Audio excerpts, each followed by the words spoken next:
જેની નાભીમાં કમળ એવા ભગવાન વિષ્ણુને નમસ્કાર હો।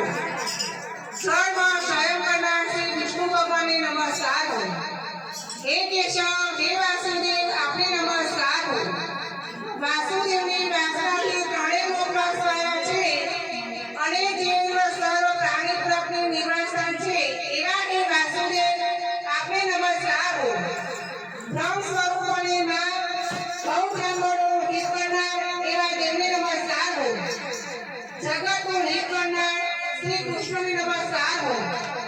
ગોવિંદ સ્વરૂપે નમસ્કાર હો। જે આકાશમાંથી પૃથ્વી પડેલું પાણી સમુદ્રમાં જાય છે તે બધા દેવોને કરુણા નમસ્કાર કેશવ પ્રતિ જાય છે। જેમાં શ્રી હરિનું ભજન કીર્તન થાય છે એવા આ નાગ વિષ્ણુ છે અને શ્રી હરિના ભજન પુરાણાનું માર્ગ જણાવો।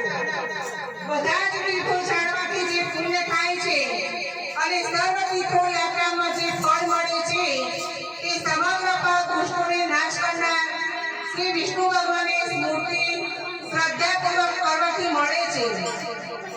મનુષ્ય શ્રી હરિના મંદિરમાં નિત્ય 3 વાર પ્રભાત મધ્ય અને 7 વાર 2 વાર કે 3 વાર પણ આ વિષ્ણુ સહસ્રનામનો નામનો પાઠ કરે છે તે સર્વ પાપો કર્મો નાશ પામે છે।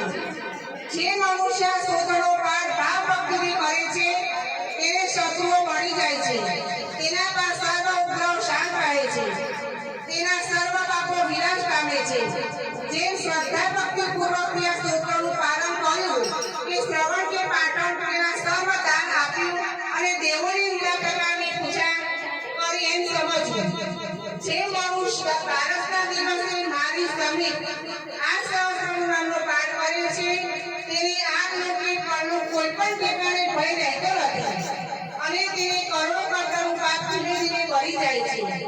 હે અર્જુન, જે મનુષ્ય પિતા પાસે કે તુલસીના પાસે આ વિષ્ણુ સહસ્રનામનો નામનો પાઠ કરે છે તે કરોડો આપવાનું ફળ આપે છે।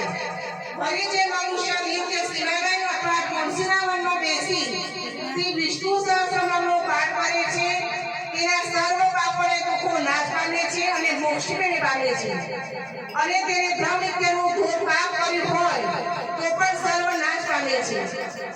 એવું ચક્રધારી ભગવાન વચન ઇતિ જન્મ મહાભારત ભીષ્મ યુધિષ્ઠિર સર્વ શ્રી વિષ્ણુ દિવ્ય સહસ્રનામનો સંપૂર્ણ।